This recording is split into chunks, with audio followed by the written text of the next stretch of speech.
The other day, our family was driving in the car when our 11-year-old asks my husband, "Dad, what do you do?" My husband, I think in an effort to buy some time because he's in private equity and it's kind of difficult to explain to a kid, says back to our son, "Well, what does your mom do?" Now, I thought this was a tough, almost unfair question to ask one of our kids because I have a portfolio career that can't be easily summed up. Without missing a beat, our 11-year-old says, "Mom writes and speaks and advocates for more women to have power." And that's when I had this epiphany. If it's hard to explain, ask a child for help.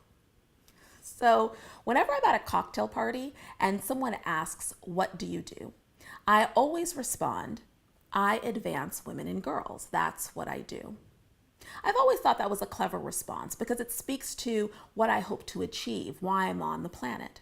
But of course, what usually follows is an explanation of what I actually do to make that happen. Because when someone asks you, "What do you do?" they're implicitly trying to figure out what's your profession, how do you make money, what's your expertise, and my response doesn't explicitly address any of those things.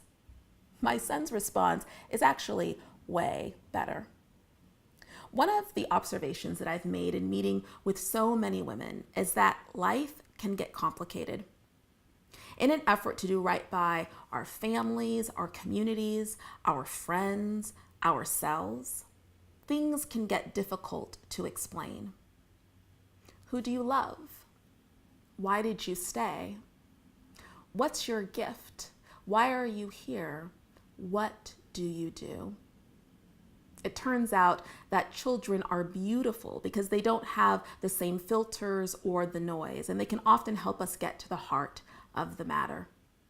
Now, if you're seeing a therapist to help you achieve clarity, I encourage you to continue doing that.